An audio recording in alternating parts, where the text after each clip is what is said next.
Once again, welcome to session 5. And the birth of a nation transitions from Moses to monarchy. And this session where people finally get a king.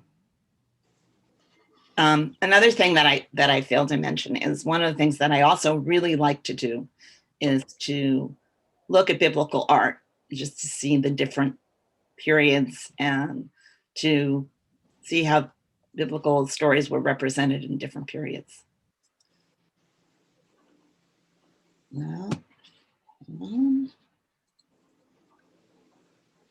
Okay, today's agenda.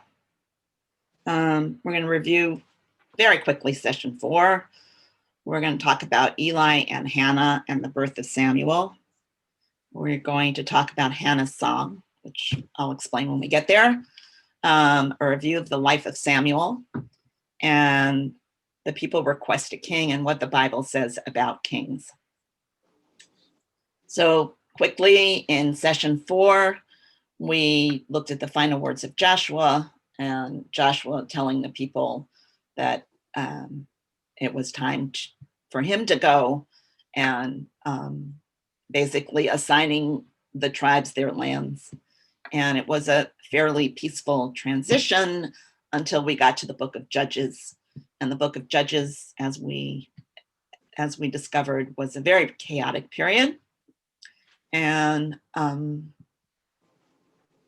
it was a cyclical period where the people would misbehave. They would then call upon God to save them. God would assign a judge. The judge would go out and destroy the enemy or whatever else the judge had to do. And then the people would repent, and then they'd start all over again. We also talked about the horrific conclusion to the book of Judges, which is the story of the concubine of Gibeah, and how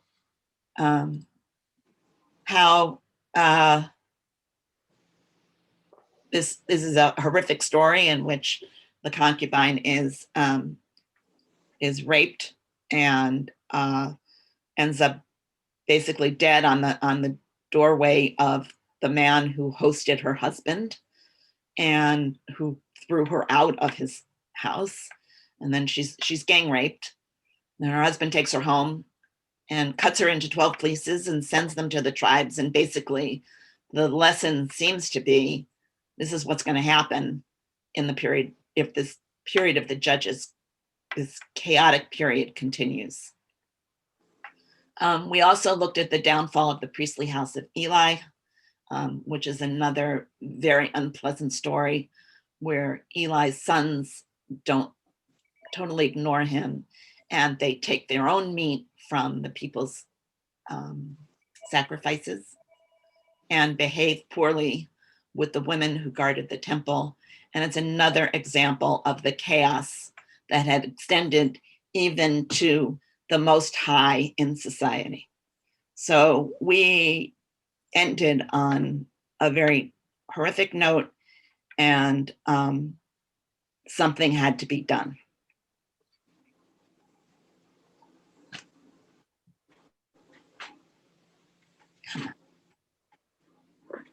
All right. So the next thing that we find out about is Eli and Hannah and the birth of Samuel. This is the next story after these very horrific stories. And essentially what we're going to find out about is Hannah's desire and God's design, which is actually a book that is written by a biblical scholar named Jonine Cook. And it's called Hannah's Desire, God's Design, Early Interpretations of the Story of Hannah.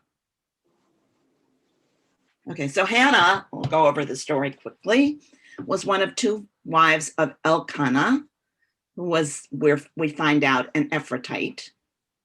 And she is her husband's favorite, despite the fact that she is childless. She was belittled by the other spouse. Her name was Peninnah.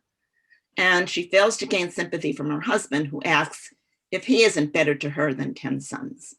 So basically, although it's not chaotic, it was personally painful to her. The family takes an annual pilgrimage to the temple at Shiloh, which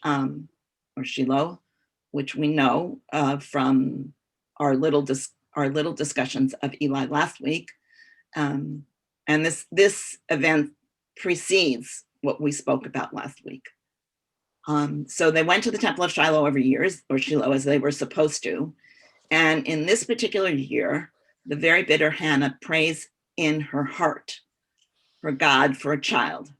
She vows that the child will be dedicated to God, and she addresses God as the Lord of hosts, or Adonai Tzvaot. Okay, here's a little bit of biblical detective work. When Hannah prays, when they use the term in her heart, we will find out later that when God is choosing a king, and in particular King David, God uses his understanding of a person's heart as the criteria for why he would choose a king. So at the point of his choosing David, he's not looking at who's the most handsome or who's the tallest, and which actually characterized Saul, but God is looking into the heart of the king. So this terminology is important in terms of the transition from the period of the judges to the monarchy. Anybody have a question about that? Okay, so now, as I said, when she's praying, Hannah addresses God as the Lord of hosts, Adonai Tzvaot. And she made this vow, and vow is a promise. And in the Bible, women are allowed to make promises. And she said, "O Lord," a promise to God, "O Lord of hosts, if you will look upon the suffering of your maidservant, and I will remember me, and not forget your maidservant, and if you will grant your maidservant a male child, I will dedicate him to the Lord for all the days of his life, and no razor shall ever touch his head." Okay, just there's a lot here to be unpacked, but what I'm not going to unpack particularly is the last part of the verse, which talks about no razor shall touch his head. That defines a Nazirite. Nazirites dedicated their life to the Lord. Generally, they did it on their own, and there's a whole section in the Torah about the Nazirites, and generally, they were not supposed to be Nazirites for the whole of their life. It was kind of a retreat state, as if they went to the ashram. But in this case, Hannah, on behalf of her son, is dedicating her son for his whole life. And one of the things that I read about this recently is that when you pray, well, first of all, the rabbis considered Hannah's prayer an example of prayer. And they said she just was a very effective prayer, a very effective supplicant. And one of the things is that when you pray, you're not actually supposed to pray for things for yourself. So what she was praying for was, as a childless person, was a child, but she understood that that child was lent to her by God, and she was returning that child to God. So here's a little bit of biblical detective work. And if you've been in a couple of classes last season, you will recognize my biblical detective. As I said, Hannah is the first person in the Tanakh to refer to God as Adonai Tzvaot. And in fact, Adonai Tzvaot does not appear at all in the first 5 books or in the Torah. It just begins to appear here. And then it also appears in later books of the prophets. And we see it often in the Psalms. We also see it in the prayers that we say. But from the perspective of the Bible, the only others that I could find who use that name are Samuel, speaking in the name of God, and David and Elijah and Elisha, who are major characters and very, especially in the case of David and Elijah, very close to God, very special characters. And Elisha is Elijah's student and co-worker, and followed after him. So the fact that Hannah is the first person to use this term signifies a number of things. First of all, it signifies how important Hannah is, because if she's using the term and all these other important people are using the term, we know that there's something special about her. It also, the Adonai Tzvaot means Lord of hosts, and the hosts, or the hosts were essentially troops, and there were heavenly hosts, which were the hosts of angels, and they were earthly hosts. And so it's a very appropriate name for God when we are moving towards a monarchy, in as much as the monarchy needed an army, an earthly army to fight. And so the earthly army was supposed to fight on behalf of Adonai Tzvaot. Okay, we also find in Hannah's prayer that she refers to herself as your maidservant 3 times. And here, let me just point it out. If you look upon the suffering of your maidservant and remember me and not forget your maidservant, you will grant your maidservant a male child.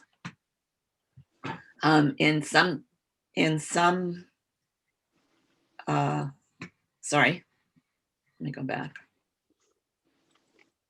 In some versions of, some translations of the Bible, older translations, the word your maidservant is translated as your handmaiden. And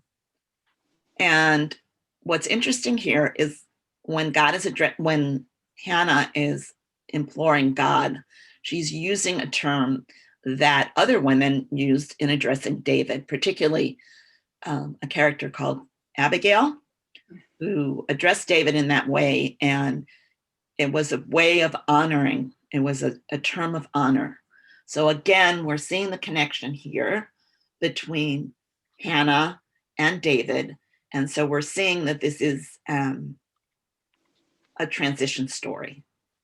And to me, as I explained in the very beginning, finding these connections in language is an example to me of the literary theological greatness of the Bible, that somebody was able to put all this together and pull things from place to place, or put things in different places, that the editors were just brilliant in what they were, well, in the theological or even political messages that they were trying to give. So Hannah says this prayer, and Eli misconstrues her moving lips during her silent prayer as evidence of drunkenness. And he says to her in typical Eli ignorant fashion, "How long will you make a drunken spectacle of yourself? Sober up," which literally is remove your wine from you. So Eli, as we learned last week, is not the most observant of people. He does not observe them as behavior on the part of his sons. He has to hear it through gossip. And equally, he does not recognize the piety of Hannah.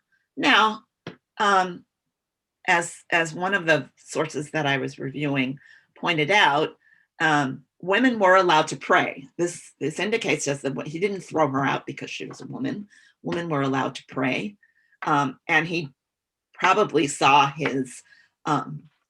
Eli probably saw his share of drunken penitence. So it's possible that he felt that she was drunk legitimately.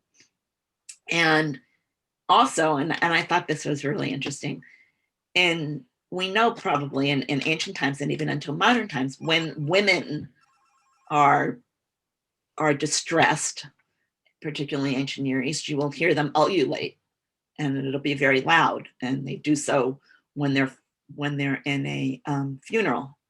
So it could be that Eli was totally surprised by this silence on the part of a woman.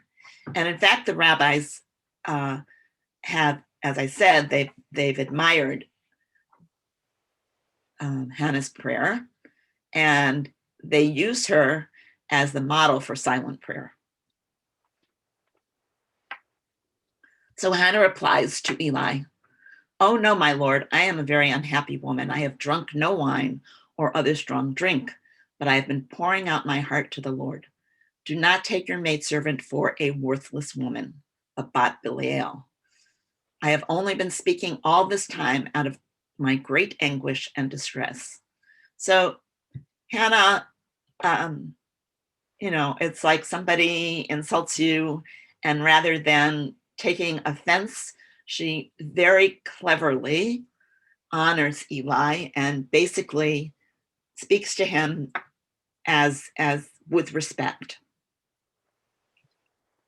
And arguably, it's Hannah's great poise that leaves Eli no choice but to respond, "Then go in peace, and may God of Israel grant you what you have asked of him." Hannah is a very special woman. She's happens to be my favorite character in the Bible. We could have a whole class on Hannah alone, but today we're looking at Hannah in the context of transition of power. So Hannah withdraws with the grace that befits her name, because Hannah's name in Hebrew is Hannah, which means grace. And it is a quality of God, Adonai, Il Rachum V'Chanun, graciousness. Graciousness in the Bible is a very special quality. It has a theological content, but it also means grace. So she answers, as when Eli sends her on her way, she has the last word, and she says, "You are most kind to your handmaid." So she left, and she ate, and she was no longer downcast. Anybody have any questions up till now? So here's our biblical detective again. So as you can see, I highlighted the worthless woman, or bat Belial. And notably, you may remember last week that in the next chapter in the book, but we learn that Eli's own sons are known by the epithet Bnei Belial, or scoundrels, who pay no heed to the Lord. And as we've learned, they certainly live up to that reputation. So Hannah asking Eli not to consider her a worthless woman or a bat Belial is presaging a contrast that is very important to the topic of transition. Everybody with me? Yep. Great. Okay, now Hannah gives birth. Hannah has her child. She has relations with her husband, with Elkanah, and she names the child Samuel.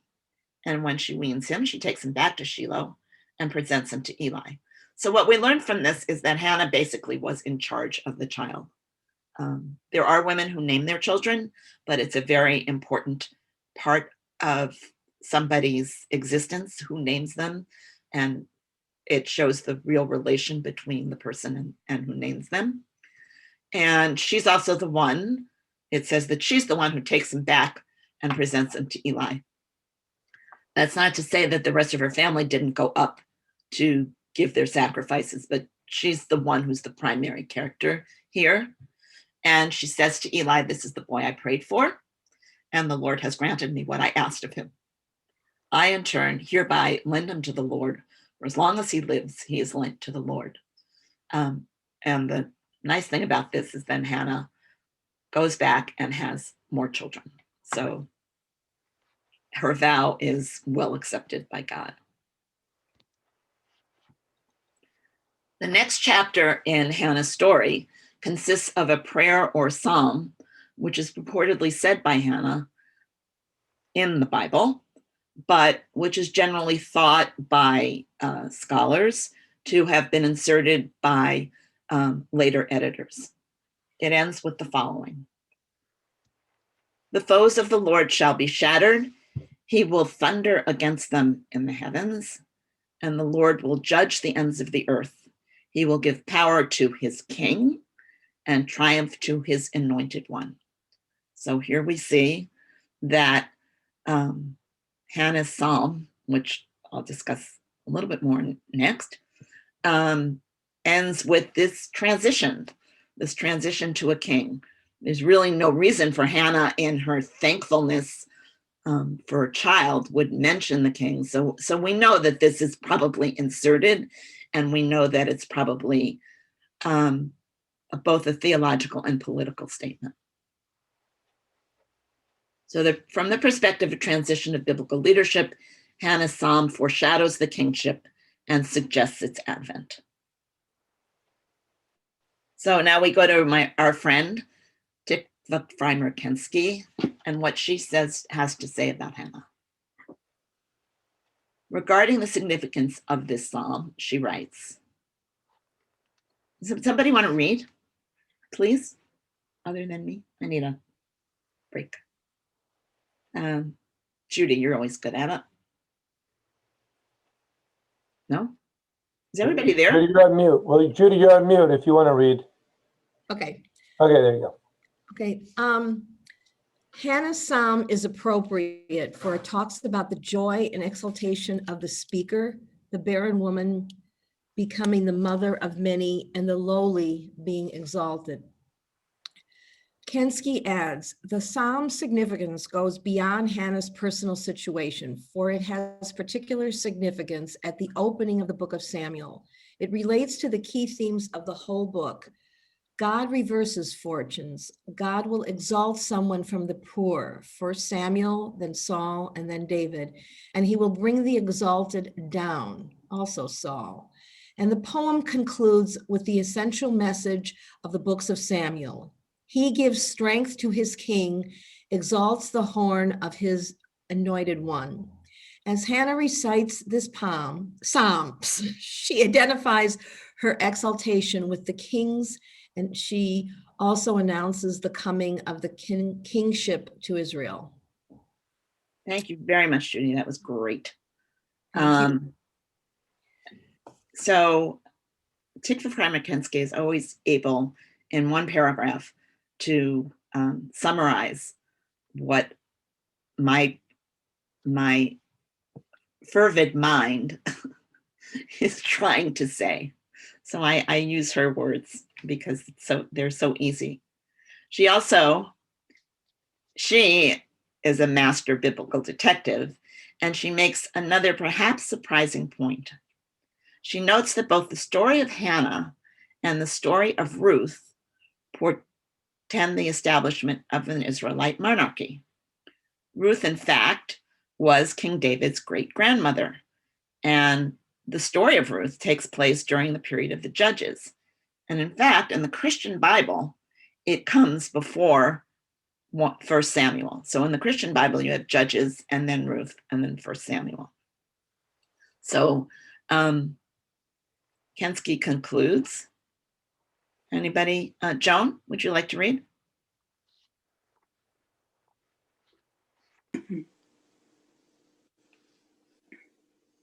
Okay. Okay. More generally, or Elach? Each, starting with each. Oh, each is peacefully idle, in which good people live their lives in a world violence portrayed at the end of Judges. The domestic settings suggest that the monarchy will be good for the ordinary people. In fact, that the stories involve Ephratites, hints that where the monarchy will come, and the very tranquility of the stories suggests the internal peace that Israel hoped the monarchy would bring. Thank you, Joan. I think there were a couple of Might have been a typo in there. So I appreciate your getting through it. So despite the fact that there is family tension in Elkanah's family, Penina is constantly putting Hannah down. The feeling we get when we move from the concubine of Gibeah to this story of Hannah, this very solid, gracious, smart woman, is there's a totally different mood that's established. I mean, any of you who read anything will see the mood swinging in the literature that you're reading. And the Bible is no different. There's this sense of mood. And there's this sense of peacefulness, of consistency, of people always going up to to Shiloh to pray. And this appears even before we know about Eli's son. So there's no tension here. There's just a regularness, and it's a regularness that in which women can pray and can raise their families, and it's a much more peaceful time, much more gracious time. Now, the fact that the story involves this family that are from that are Ephrathites from the family of Ephraim hints at where the monarchy will come from. So here's another biblical hint, because we'll later find out that David was from the tribe of Ephraim. And the very tranquility of the story, and you have to kind of read everything in context to understand how tranquil this is as compared to what we've just passed through. And it does suggest that perhaps the monarchy, from a political standpoint, can maintain some sort of internal peace.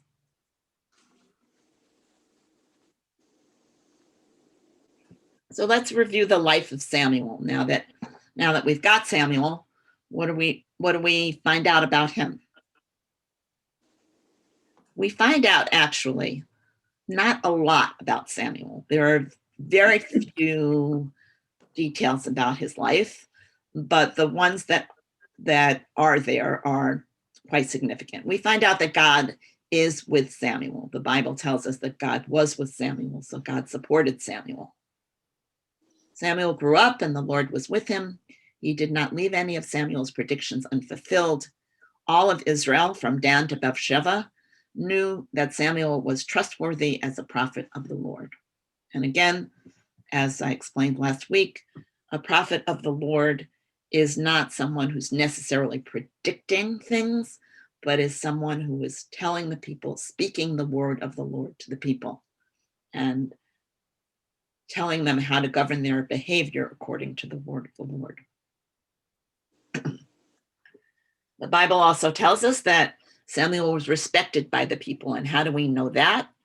We know that because the Israelites were losing battles to the Philistines. Remember, this is a time when the Philistines were the major enemies of the Israelites, and they were a very powerful nation, and they had captured the ark.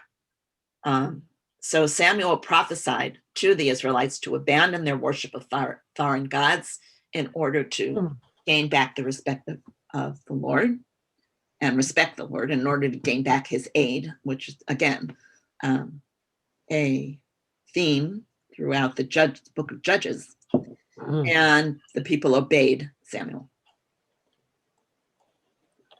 His sacrifice to God helped to ensure a victory against the Philistines. So the people call upon Samuel and they respect him, and they ask him to make a they're in a very heated battle with the Philistines, and they beg him to sacrifice to God, and he does. For as Samuel was performing the burnt offering and the Philistines advanced to attack, the Lord thundered mightily against the Philistines that day. He threw them into confusion, and they were routed by Israel. The Philistines were humbled, and did not invade the territory of Israel again. And the hand of the Lord was set against the Philistines as long as Samuel lived. The towns which the Philistines had taken from Israel, from Ekron to Gath, were restored to Israel, and Israel recovered all their territories from the Philistines. There was also peace between Israel and the Amorites. So we know that Samuel is a pretty successful guy. But we also learn in some that Samuel judged Israel as long as he lived. Each year he made the rounds of Bethel, Gilgal, and Mizpah, and acted as judge over Israel in all those places. Then he would return to Ramah, for that was his home, and he would judge Israel. He built an altar there to the Lord. So here, again, we talk about going from the chaos of the society where something like the story of the concubine of Gibeah could take place to what seems to be a very regular and relatively peace, and with the exception of the war with the Philistines, a very regular time, and a time when the people's respect for the Lord was there, when Samuel was able to encourage the people's respect for the Lord. Now, again, remember, Samuel was not just a priest, he was also a judge. So what would we expect from the other stories of the judges? We would expect probably exactly what we're going to have. We would expect the people to cry out to God. In this case, they cried out to Samuel. We expect a hero like Samuel who performed a sacrifice and called upon God to help the people. The people were then able to overcome their problem, which was the Philistines, and the people were able to live some sort of peaceful, regular life. Annette? Yeah. What does it mean that he judged Israel? Did he go around and tell them what they should be doing and what they weren't doing? Yes, he would. To my understanding, he would act as he would administer justice, in addition to being a priest and a teacher. So he was sort of a jack of all trades as far as that was concerned. Okay. And he would judge Israel. My guess would be he would judge them against the. No. And what kind of an altar did he built an altar there to the Lord? What kind of altar? Okay, so before there was the temple, people would go to altars to worship, and it was permitted to have more than one altar. So there were many altars so that people could go and sacrifice. It wasn't until David that we have the concept of the ark coming to Jerusalem, and the theological and political concept of having one city where everybody has to come. And if you really want to get technical, that's part of Deuteronomic history. I mean, when we're looking at who wrote the Bible and who edited the Bible, it's part of a school that insisted that there be one central place for worship. Does that help? Yeah. Okay. Also, Annette, I don't see on the map, where is Ramah? And is it the same place it is now? Where is Ramah? I'm not Where sure. he built his worship place. I'm not sure. Rabbi, do you have any? This was the best map I could find. So Rabbi, do you have any, can you? I'll Google it right now and I'll tell you what it says. Okay. It's definitely in this area, and this area is southern Israel, remember? So well, he came from Ephraim, so it must have been in that dark area, right? Right. And remember that this was the area that became the nation of Israel when the 10 tribes were overrun by the Assyrians. So he was primarily, this story is primarily in this area, which indicates also that it may have been written at some point by people who came from this area, from the south. It's north of Jerusalem by a bit. Let's look on your map. Let's see. It's just south of Mitzpah, a little south of Bethel. So there's Mitzpah, Where's there's Jerusalem over here. It's Uh-huh. covered over by that. Oh, so in this map, it's quite close. It's close to Mitzpah. Okay, so he was really very much in a local region in southern Israel. Thank you. Thank you. Thanks for the questions. I really appreciate them. So seemingly all is now relatively well in Israel. Yahweh, or God, rules by his prophet. And again, a prophet is one who speaks the word of God. So Samuel was not just a judge, but he was a prophet and a priest. And as was Moses. No, Moses was not a priest, I'm sorry, but Moses was a prophet and a judge as well. Moses administered justice as well. The major crisis of the Philistine aggressor had been resolved through Samuel's appeal to God. Samuel appears to conduct his office in a responsible manner. And there are no episodes of impiety by Samuel, as there were by Eli's sons. However, hi Ellen, welcome. However, yet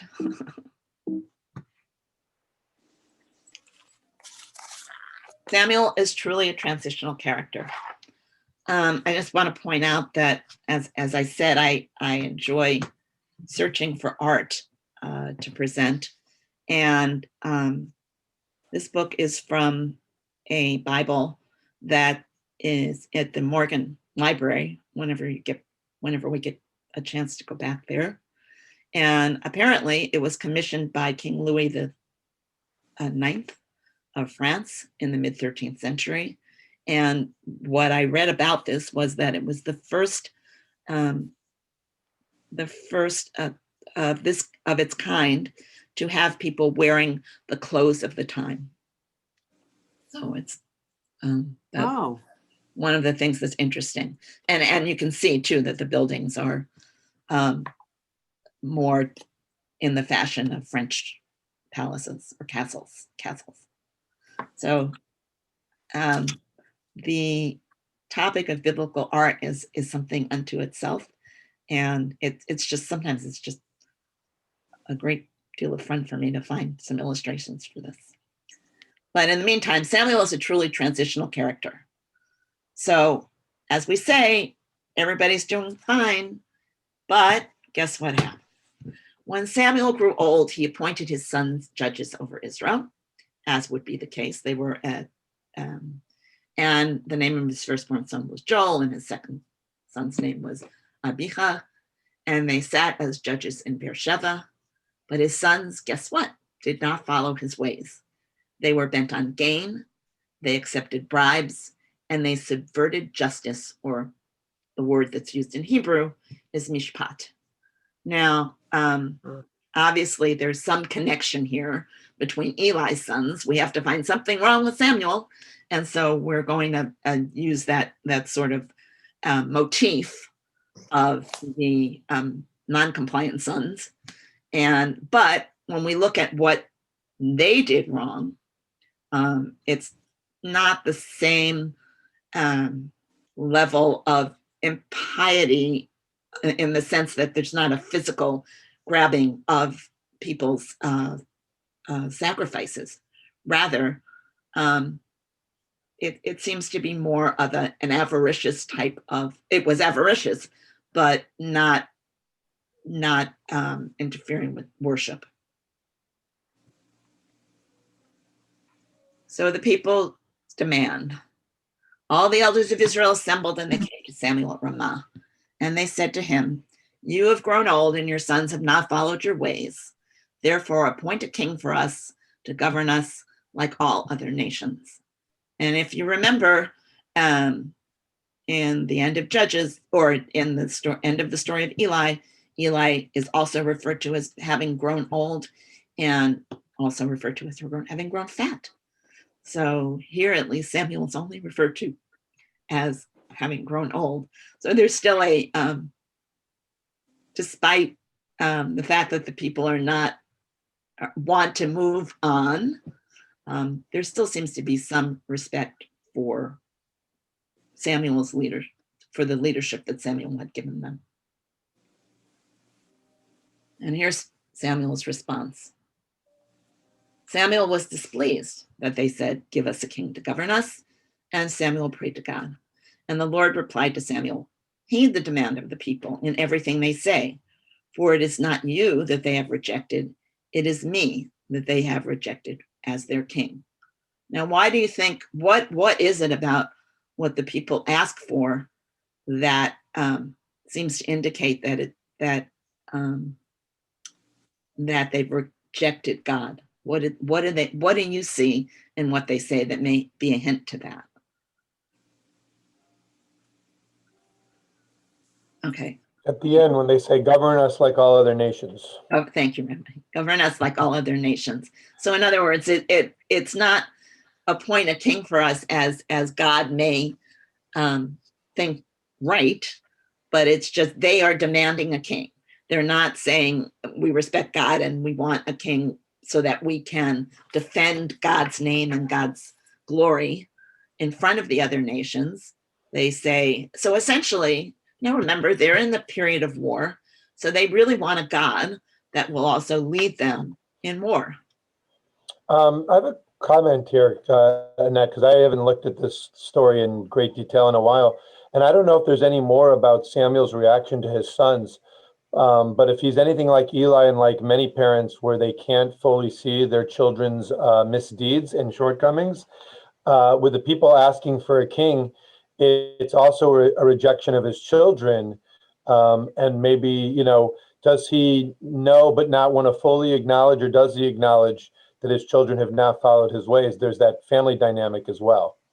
And that's really interesting. And thank you, Rabbi. And it's particularly interesting in that I haven't, there's nothing else he says about that specifically. I mean, it just seems to be a reference back to Eli's sons. But when you think about it, I think it's really great what you bring up, because here is a son. Hannah had this son, and this son seemed to be the perfect son, particularly, and the perfect, and brought peace to Israel. And yet, his sons, this just couldn't go on to yet the next generation. And so there is this sort of sadness that the family couldn't even go on beyond one generation. I think that's a really good, it's a really good point, and it's a really good example of, when you're reading this, just opening your mind to the different moods that are created by the Bible. Annette, Yeah, Susan. could you explain the difference between a judge and a king, since both of them seem to want to be hereditary, and there are problems with passing off to the next generation who may not be as good?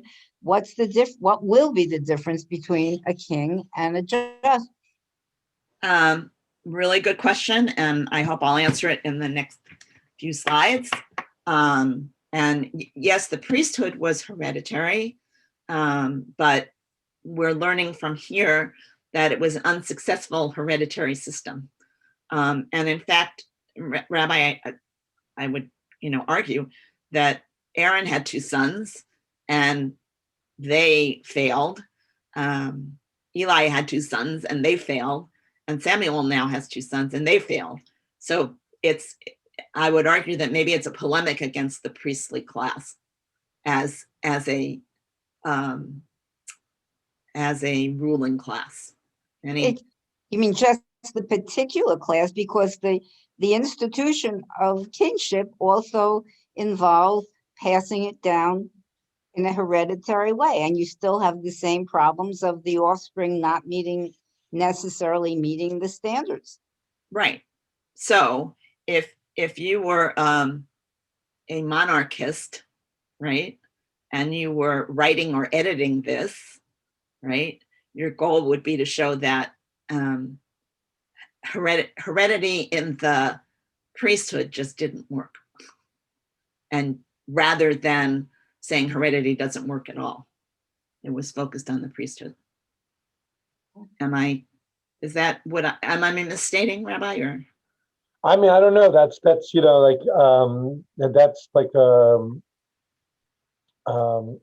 kind of an academic perspective, which I think is really, really interesting if we think about who wrote what and why they were writing, what their motivations were. That's always an interesting way to look at the Bible.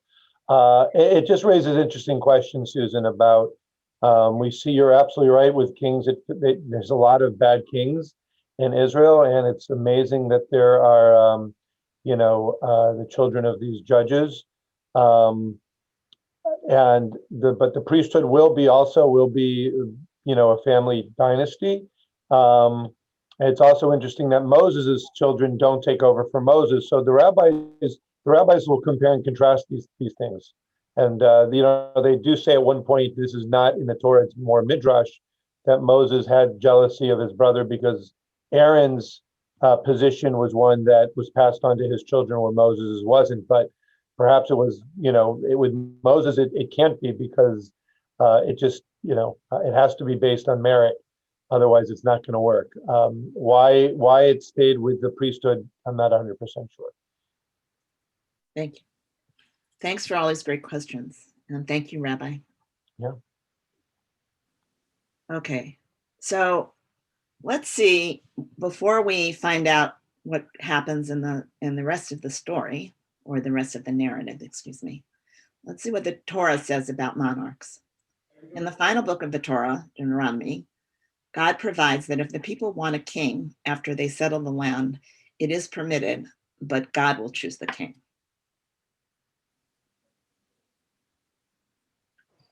And we read, if you have entered the land that the Lord your God has assigned you and taken possession of it and settled in it, if after you have entered the land, you decide that you want a king, and they say, and the people say, I will set a king over me, as do all the nations about me. You shall be free to set a king over yourself, but one chosen by the Lord your God. Be sure to set a king over yourself, as king over yourself, one of your own people. You must not set a foreigner over you, one who is not your kinsman. So again, we're looking here in contrast to what the people said to Samuel. It says here, you can be free, you can choose a king, but you can ask for a king, but the king must be chosen by God. And the people didn't say that when they were requesting Samuel for a king. So Deuteronomy then goes on to circumscribe the behavior of a king. And prescriptions came first. And one of these is, moreover, he, that is the king, shall not keep many horses or send people back to Egypt to add to his horses. Since the Lord has warned you, you must not go back that way again. And he shall not have many wives, lest his heart go astray, nor shall he amass silver and gold to excess. So, in terms of the proscriptions, there's clearly in the Bible it's clearly a warning that kings can be very powerful, and the more that they acquire, it's the acquisitive nature of kings, whether it's their horses, whether it's their wives, whether it's treasure. This acquisitive nature is often rejected in the Bible. God rejects man's need to acquire. Why? Because God is the one who gives. Why? In part, because God is the one who gives. Then there are prescriptions for the king. When he is seated on the royal throne, he shall have a copy of this teaching, meaning the Torah, written for him on the scroll by the Levitical priests. And it shall remain with him, and let him read it in all his life, so that he may learn to revere the Lord his God, to observe faithfully every word of this teaching, as well as these laws. Thus he will not act haughtily towards his fellows or deviate from the instruction to the right or to the left, to the end that he and his descendants may reign long in the midst of Israel. So the king is to be governed by the word of God. The king is subservient to the word of God, essentially. And that just as the people were to be. So the king would serve as an example to the people. And it seems somewhat in my reading that the proscriptions are more of a better description of how kings can be than the prescriptions. So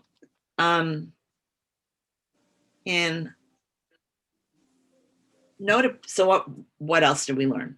Notably, the rules for kings are found in Parshat Shoftim, which is in the book of Deuteronomy. It's a parsha is the portion of the week, so to speak. And so when the Bible was the parshiot that we read were separated out in the Talmud, right, Rabbi? By the Talmudic rabbis, or by Maimonides, or somewhere in there. And the Bible wasn't written in parshiot, is what I'm trying to say. And this Parshat Shoftim, also includes rules with the appointing of judges for the administration of justice, including a discussion of cities of refuge for those guilty of manslaughter. Also in the portion are rules for the priestly offerings and the difference between a true and false prophet, which is a whole story unto itself. The portion also includes regulations to be observed during war, which are very relevant when you have a king and you're in battle. And essentially, this portion defines the leadership of biblical society, judges, priests, prophets, and kings, and sets out a number of rules that govern their behavior. So it is, as I say, this portion and the parshiot sometimes have internal commonality. So here we're learning what God expected of leadership in biblical society. Significantly, it is in this parsha that we find the famous injunction, tzedek tzedek tirdof, which means justice, justice thou shalt pursue, that you may thrive and occupy the land that the Lord your God is giving you. So the parsha is very concerned with the concept of tzedek, or justice. In one of the texts that I found while I was preparing for this, I found it, and I didn't attribute this, and I apologize, but I found a quote from Plato's Republic that says, "Until philosophers are kings, or the kings and princes of the world have the spirit and power of philosophy, and political greatness and wisdom meet in one, and those commoner natures who pursue either to the exclusion of the other are compelled to stand aside, cities will never have rest from their evils, no, nor the human race, as I believe, and then only will this our state have a possibility of life and behold the light of day." So Plato is very much in concert with the rules of the Bible. It wasn't influenced them, but seemed to have the same thoughts. I know we're running a little long, so, but I hope you'll bear with me. So let's go back to, now that we've looked at what a king is supposed to be in the Bible, now we'll find out, we go back to the time of Samuel, and we go back to Samuel's discussion with God about this whole need that the people have for the king. And God tells Samuel to admonish the people. Heed their demand, but warn them solemnly and tell them about the practices of any king who will rule over them. Samuel's prophecy about the practice of the kings, otherwise known as Mishpat HaMelech. He will take your sons and appoint them as charioteers and horsemen, and they will serve as outrunners for his chariots. He will appoint them as chiefs of thousands and fifties, or they will have to plow fields, reap harvest, and make his weapons and the equipment of his chariots. He will take your daughters as perfumers, cooks, and bakers. He will seize your choice fields, vineyards, and olive groves and give them to his courtiers. He will take a 10th part of your grain and vintage and give it to his eunuchs and courtiers. He will take your male and female slaves, your choice young men and your asses, and put them to work for him. He will take a 10th part of your flocks, and you shall become his slaves. The day will come when you will cry out because of the king whom you have chosen, and the Lord will not answer you on that day. And so what is the major quality of the king in the Mishpat HaMelech? What is God saying is going to happen when you have a king? The king will be acquisitive. The king will totally disregard the rules of the Torah, and the king will be an acquisitive king.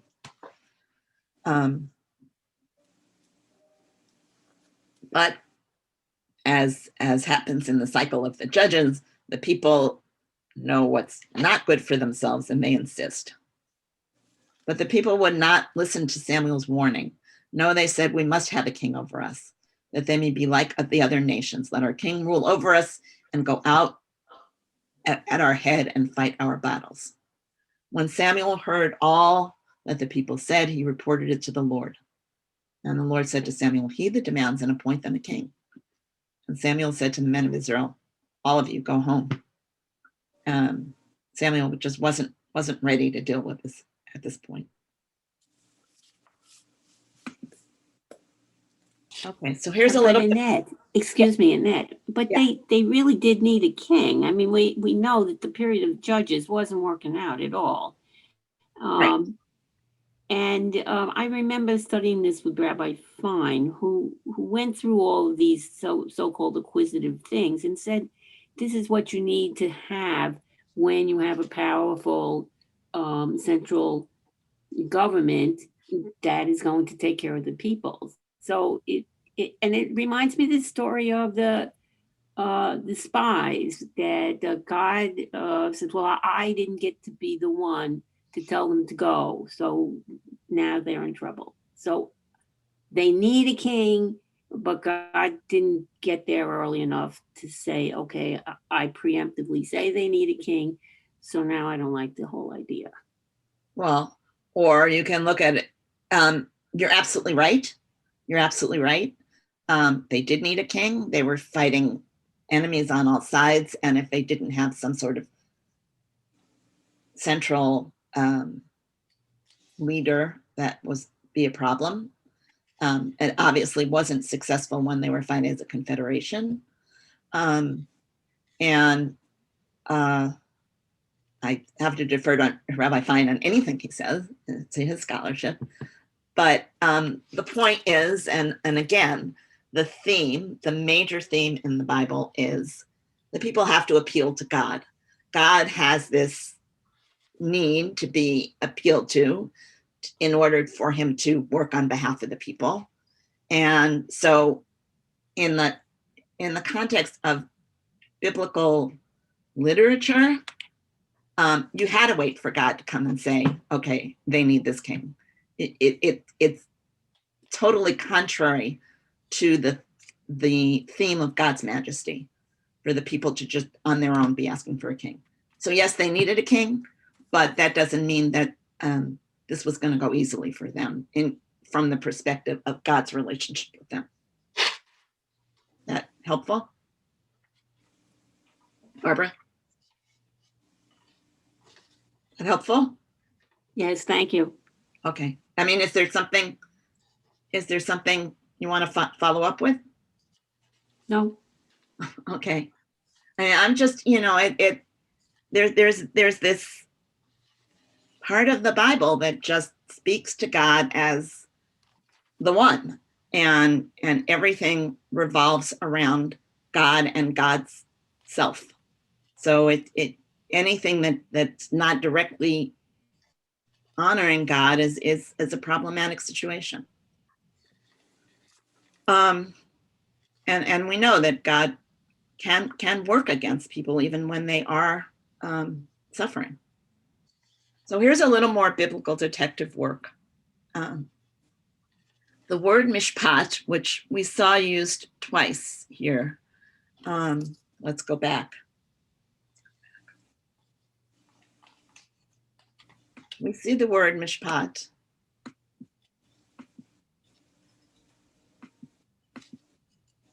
in the prophecy about the practice of kings. And we also see it, oops, sorry. Oh.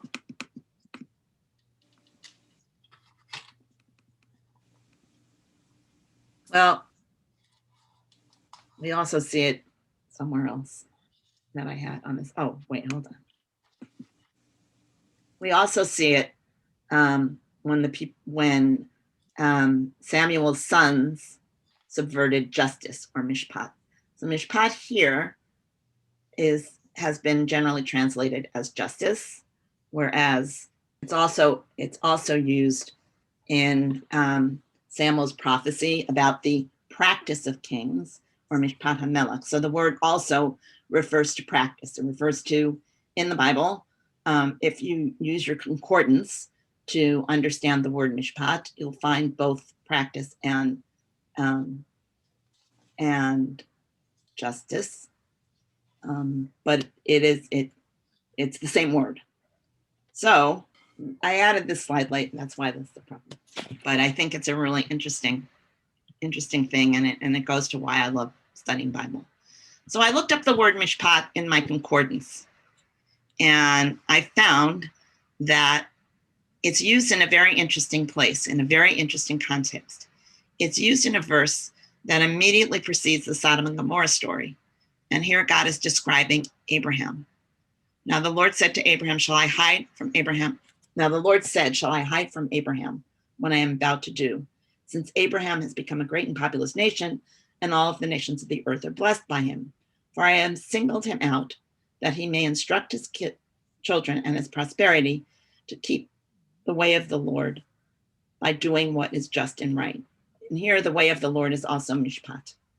So what is impressive to me is that here we have this concept of justice, or mishpat, and it goes all the way back to Abraham, one of our great biblical heroes, and that Abraham was a great leader. He had a lot of servants and things like that, but he understood the concept of mishpat. He understood the way of the Lord. And so it's an interesting, by tracing back the language, it gives us another sense of what mishpat is all about. And that's the end of that.